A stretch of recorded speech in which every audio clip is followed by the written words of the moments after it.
யூடியூப்பில் money earn பண்ணுறது ரொம்பவே ஈஸியான விஷயந்தான். ஆனால் யூடியூப்க்குன்னு சில செட்டிங்ஸ் டிஃபால்ட்டாக இருக்கும். அதை மீறி நீங்கள் யூடியூப் சேனலில் யூடியூப் போட்டிங்க அப்படின்னா கண்டிப்பாக உங்கள் வீடியோ வந்துட்டு மானிட்டேஷன் ஆகாது. ப்ளஸ் வீடியோ சேனலே வந்து அது டெலீட் பண்ணி விட்டுரும். நீங்கள் இப்போ எத்தனை அக்கௌண்ட்டு சேனல் வச்சுருந்தாலுமே உங்கள் சேனலை வந்து அது கேன்சல் பண்ணி விட்டுரும். ஸோ நான் என்ன சொல்ல வரேன் அப்படின்னா, நானுமே யூடியூப் பற்றின சில விஷயங்கள் தெரியாமல் யூடியூப் பார்த்தே யூடியூப் சேனல் நான் ஆரம்பத்தில் போட்டுட்ருந்தேன். ஆனால் இன்றைக்கும் அந்த சேனல் எனக்கு ரன் ஆகிட்டு தான் இருக்குது. பட் இருந்தாலும் நான் போட்டது ஒரு கண்டென்ட்டாக போடாமல் ஒரு வீடியோ நான் வேறு ஒரு சேனலில் பாட்டுட்ருந்தேன். பட் இந்த நியூ சேனலில் நான் மோட்டிவேஷன் ப்ளஸ் வந்து யூடியூப் டிப்ஸ்லாம் கொடுக்கலாம் அப்படின்னு சொல்லிட்டு இந்த சேனல் ஆரம்பித்து இன்றைக்கி ஒரு 4-5 வீடியோஸ் போட்டிருக்கேன். பட் வந்து நிறைய கண்டிஷன்ஸ் நான் இப்போ தெரிஞ்சுக்கிட்டதுனால ஹேஷ்டாக்லேருந்து டெஸ்கிரிப்ஷன்லேருந்து எல்லாமே நான் பர்ஃபெக்டாக பண்ணுறேன். ஸோ அதனால் எனக்கு வியூஸ் வராங்க. போக போக எனக்கு சப்ஸ்கிரைபரும் வர சான்ஸ் இருக்குது.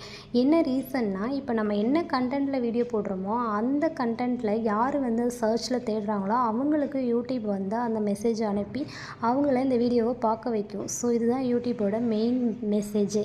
அதை அண்டர்ஸ்டாண்ட் பண்ணிக்கிங்க. எல்லாருமே யூடியூப் சேனல் பண்ணலாம், 100 மில்லியன்ஸ் ஃபாலோவர்ஸ் கூட வச்சுருக்கலாம்.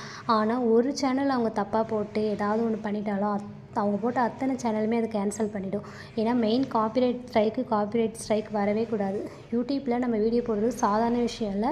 கரெக்டாக ஃபாலோ பண்ணால் சீக்கிரத்துலேயே மணி ஏர்ன் பண்ணலாம். மேலும் நிறைய விஷயங்களை தெரிஞ்சுக்க என்னோடய சேனலை ஃபாலோ பண்ணுங்கள். அடுத்த வீடியோவில் நான் யூடியூப் டிப்ஸ் நிறைய சொல்லிக் கொடுக்குறேன். பாய்.